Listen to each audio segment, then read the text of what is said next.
parte do salário dela para mim, viu, Dário? Porque não tá fácil, não.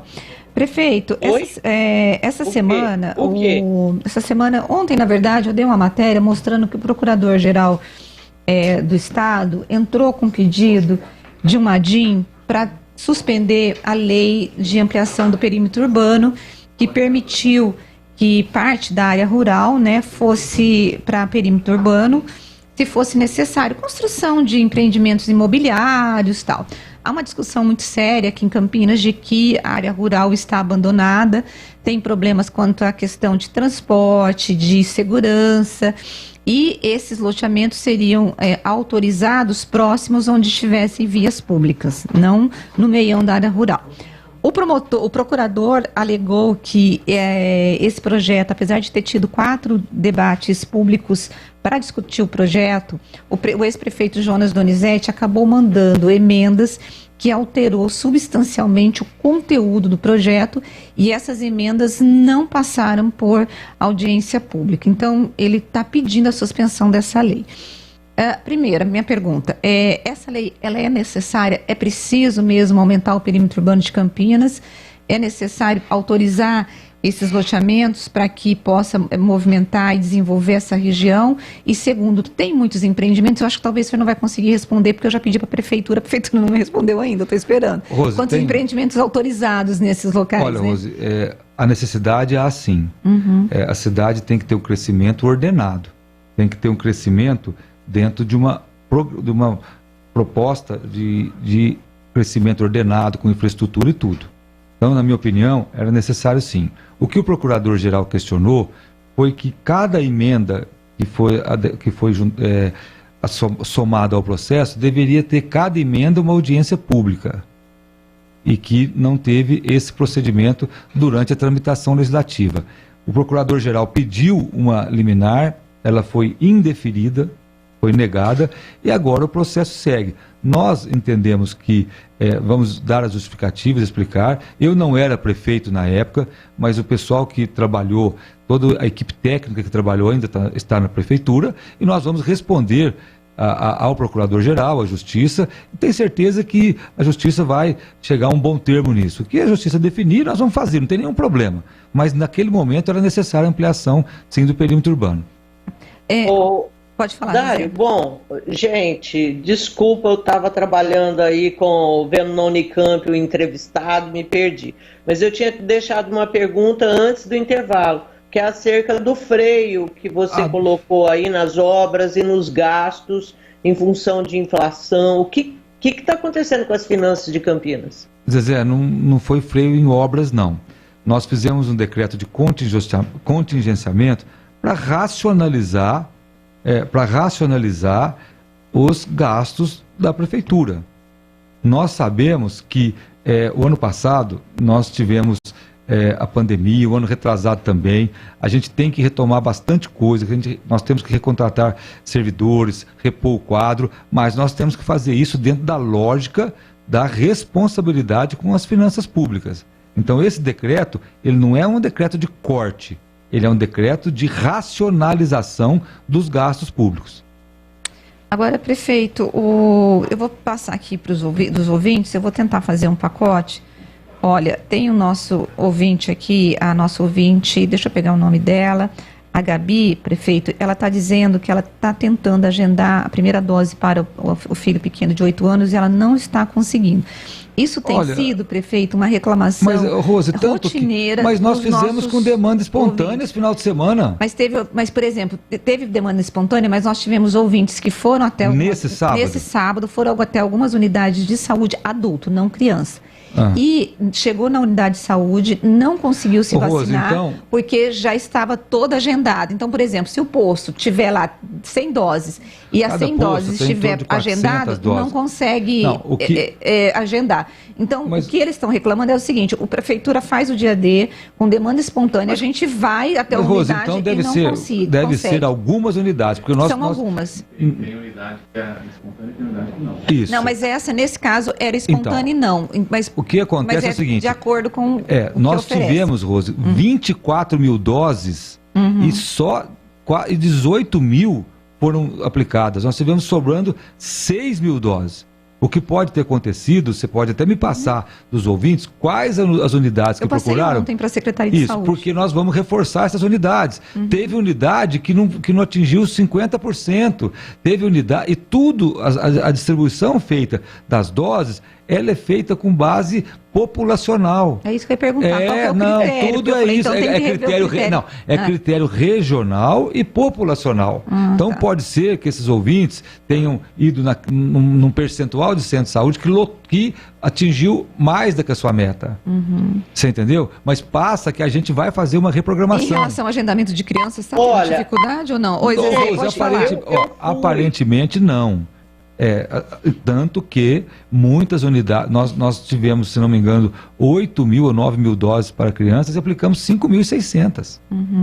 Entendeu? Então, Dário, eu sinto às vezes que essa cadeia de comando, o que ela decide lá em cima, não chega na ponta. E assim, eu tive a experiência, falei aqui já no programa, de levar meu filho para vacinar em Barão Geraldo.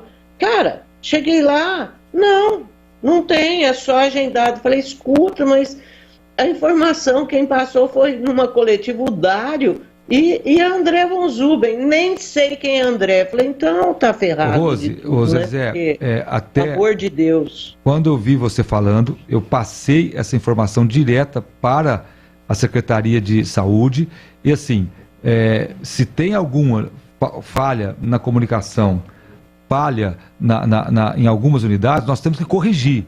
É inadmissível.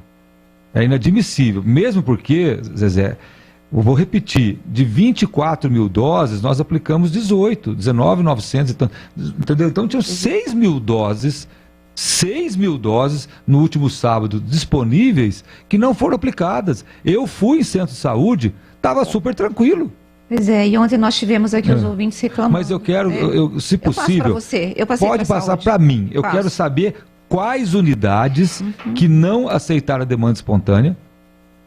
Quero saber, porque vou colocar na próxima reunião para que esses coordenadores sejam conversados com eles para entender o que aconteceu. O que eu vou repetir. O que eu entendi que a saúde respondeu, Dário, não é que não aceitaram a demanda espontânea, é que existe um determinado número de doses e estavam todas agendadas. É isso. Por que a saúde, vamos raciocinar, por que liberou a demanda espontânea? Porque o grau de agendamento estava abaixo da média no geral.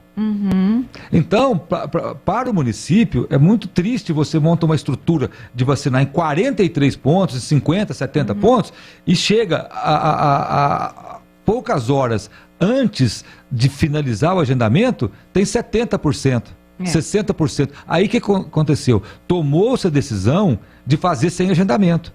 Só que, dentro dessa distribuição de agendamento, algumas unidades estavam 100%. Entendeu? Então, assim, isso na hora não foi pensado. Então, tentou-se liberar sem agendamento, porque a grande coisa, cá entre nós, gente, a grande coisa, o grande diferencial de Campinas foi o agendamento. Isso nós aplicamos 2.600.000 doses, não é pouco, não. Com agendamento, com hora marcada, tudo certo. Agora, chegou um momento que as pessoas não agendavam, não sei por quê.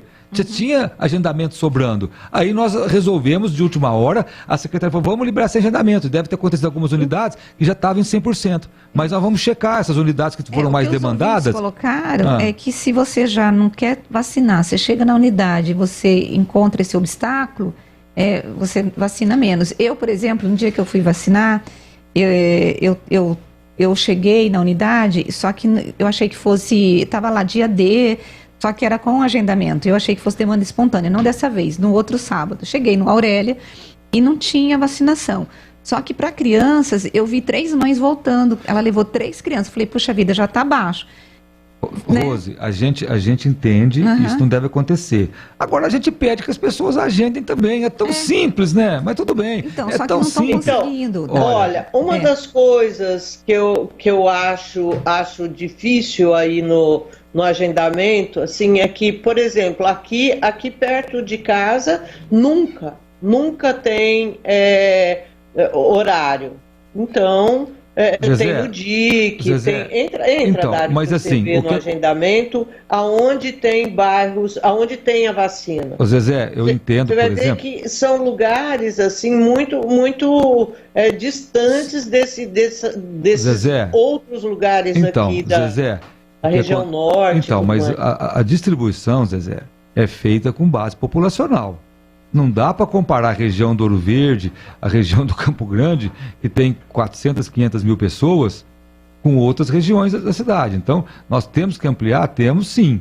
Mas lá na região do Ouro Verde, na região do Campo Grande, concentra uma grande parte da população da cidade. Eu não sei se eu estou falando uma besteira aqui. Eu entendo, Dário, mas só o que eu estou dizendo é que se você entrar no Vacine Campinas, lá no site, e olhar, você vai ver que só lá tem vagas. Nesses lugares mais para cá, não tem, se a pessoa quiser se vacinar mais perto da casa dela. É isso que eu estou dizendo. Não, entra e veja. Zezé, aí você vai entender o que eu estou falando. Todo mundo quer ser vacinado do lado de casa, pertinho de casa. É claro, na medida do possível, nós estamos fazendo isso.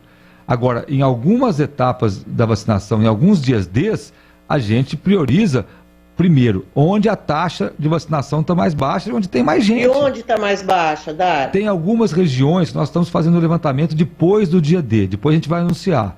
Porque agora, depois do dia D de sábado, a gente faz uma nova mapeamento. Bom, eu vou fazer um pacote de perguntas para o prefeito, que daqui a pouco ele tem que ir embora. Olha, a Laodiceia, ela quer saber, prefeito, sobre a reforma, a construção do posto de saúde do Carlos Gomes, porque até agora a reforma não saiu. As pessoas estão sendo atendidas na Igreja Católica, no Gargantilha, mas em situações precárias. Sem dúvida, nós estamos lá com uma locação de um imóvel adequado para usar nesse período, e infelizmente o proprietário não levou documentação para a gente fechar a locação. Eu não posso alugar sem ter documento. Eu estou cuidando disso junto com a Secretaria de Saúde. Tá, o Francisco está perguntando quando que nós teremos um poupa-tempo no centro, porque está muito difícil. Eu já vou aproveitar, e o nosso ouvinte Wagner, eu já vou colocar 2 assuntos para o senhor responder. Está perguntando sobre a questão dos moradores de rua, porque ele falou que passou ali no centro, na Glicério, que tem muito morador de rua, que é um cheiro horrível de xixi, e a situação está bem complicada. Bom, em relação ao poupa-tempo, nós estamos construindo, reformando uma parte no térreo da Prefeitura, em conjunto com a Prodesp, com o Governo do Estado, para instalar lá no Paço Municipal. Quando que inaugura? Você tem ideia, prefeito? Depende Mas qual que é a não deve demorar 2, 3 meses, não. Tá? Uhum. Outra coisa importante é assim, de morador de rua. É uma situação muito difícil. Inclusive, vocês acompanharam aquela polêmica que a gente quer disponibilizar um local digno para as pessoas puderem se alimentar, tudo. Houve muita gente que defendeu, algumas críticas. E nós temos vários programas de reabilitação e recuperação dessas pessoas. E, frequentemente, a Secretaria de Assistência oferece para as pessoas cursos, inclusive tem o Mão Amiga, que dá qualificação profissional, tem programas de reabilitação do uso de substâncias, de drogadição e álcool, mas nós não podemos também ir lá e expulsar as pessoas assim à força dos locais.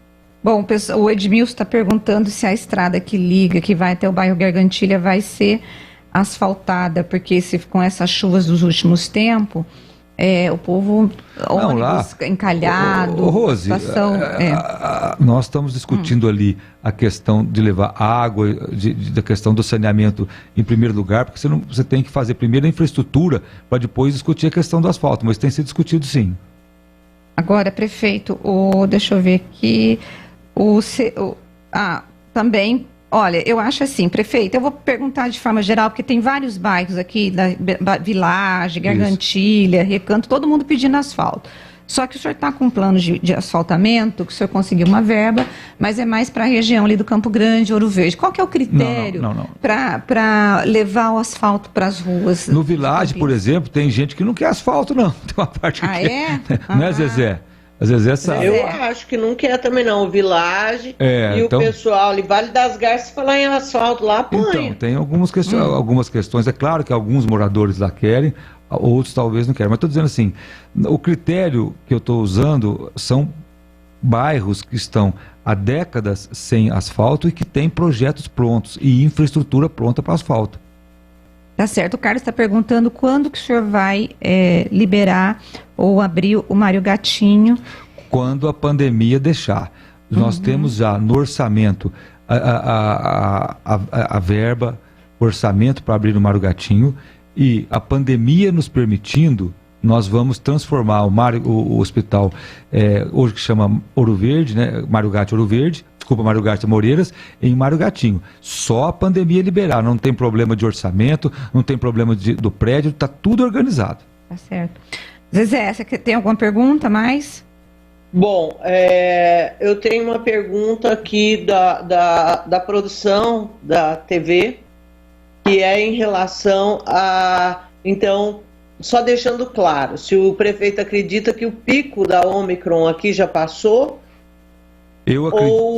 ou esse pico ainda vai chegar? Eu acredito que o pico já passou. Nós estamos vivendo um pico no número de mortes decorrente do pico de casos que aconteceu há 2, 3 semanas atrás. A tendência é que os números melhorem gradativamente, já melhoraram em termos de atendimento de síndrome gripal nas redes básicas, nas UPAs e nos hospitais. Agora a sequência é melhorar no impacto na rede hospitalar e também no número de mortes, se Deus quiser. Agora, essa pandemia, Zezé, é tão imprevisível que não dá para você fazer muita previsão não, mas a tendência é essa. Bom, o Alexandro, que é garçom, ele disse que outro dia, prefeito, ele atendeu o senhor num bar do Cambuí e que o senhor foi muito educado e respondeu às indagações. Ele gostou muito de conversar contigo. Um abração para o Alexandro lá, Alexandro. Pois é. E você tem saído muito da área, porque antes de ser prefeito, você era meio boêmio, né? Como que tá essa vida agora, depois de prefeito? A tua vida mudou muito? Não, a vida mudou. A Rose me chamando de boêmio, eu tô perdido. Era assim, Dário. Não, boêmio não, vamos dizer assim. Eu, às vezes frequentava, eu gostava de reunir com os amigos, tudo. Rose, a minha vida mudou um pouco, sim. A rotina de trabalho é muito estressante.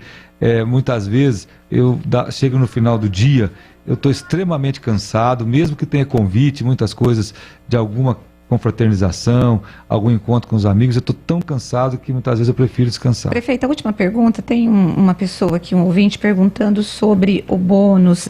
Na verdade, ele não falou do bônus da educação, mas eu estou imaginando que seja isso, sobre a verba da educação e o kit dado aos professores. Eu sei que havia uma demanda dos professores querendo bônus. Isso. Só que eu e a Zezé, a gente chegou a conversar aqui, tipo, que se alguém que tivesse merecimento por bônus, seriam os funcionários da saúde, porque trabalharam e trabalharam muito, né? Por que o senhor, era possível dar o bônus para os professores, o senhor decidiu dar kits? O que está por trás de toda essa história? Não, o que está por trás dessa história é a lei complementar 173.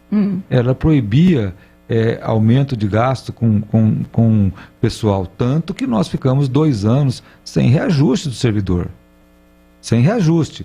E do ponto de vista do bônus para os professores, nós vamos fazer um estudo, criar algumas metas na educação, e se essas metas forem atingidas, nós vamos discutir um bônus, mas vinculado, Rose, a uma melhora do desempenho dos alunos, a metas que a gente vai atingir. Então tem possibilidade no final do ano, segundo semestre, de discussão sim, mas dentro de uma lógica de metas a serem cumpridas.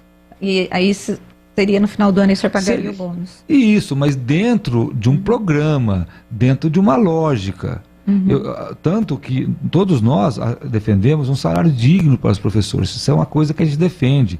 Agora, a questão do bônus, ele tem que estar vinculado a alguma meta pedagógica de aprendizado para que a gente possa... O piso em Campinas já é maior do que o nacional, piso em Campinas, né? Isso, Pode falar. Eu acho que o pessoal quer saber um pouco também em relação a esse piso que foi determinado aí pelo governo federal e que muitos prefeitos reclamaram demais, dizendo que esse piso iria criar problemas aí de caixa e Zezé, tudo mais. Qual que é a situação de Campinas nesse contexto? Hoje, o piso de Campinas hoje já é bem superior ao piso nacional, já com o aumento dos 33% que o governo federal deu.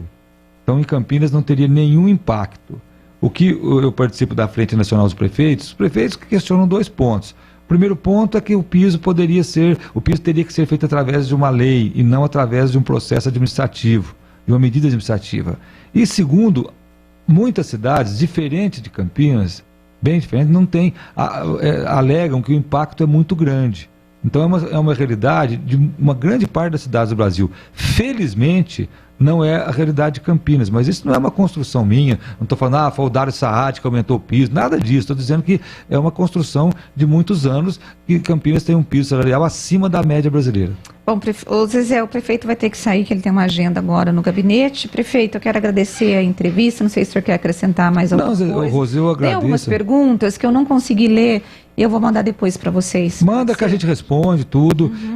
A questão, uma questão do centro de saúde que você falou também, que eu vou checar direitinho. Eu também não gosto de ficar enrolando perguntas. Se eu não sei, eu respondo depois. Entendeu? Mas eu quero agradecer a oportunidade de bater um papo aberto, franco. Quero pedir desculpa se no começo eu fiquei um pouco nervoso, mas essa história dessa empresa me deixou nervoso. Eu não consigo, porque nós estamos pagando em dia. Quando aconteceu semana passada, eu liguei para o secretário e falei, troca isso. O desgaste, quem sofre não é porque fora as crianças. Não, né? Rose, eu não tenho. Deixa eu falar para você. Eu sou. Então, mas assim, Rose, eu não admito isso. Se a prefeitura tivesse atrasado, eu seria o primeiro a assumir a culpa e falar e pedir desculpa, não tem problema.